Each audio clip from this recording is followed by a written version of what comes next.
10% na lang, guys. Mag-end na ako.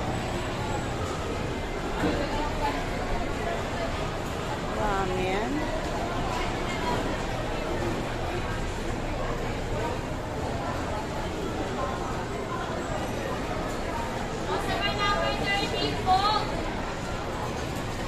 Tapos pila na lang natin sila, si Daddy. Gusto nito, Dad. Pwede ba mag-take out nito, ramen? Pwede na.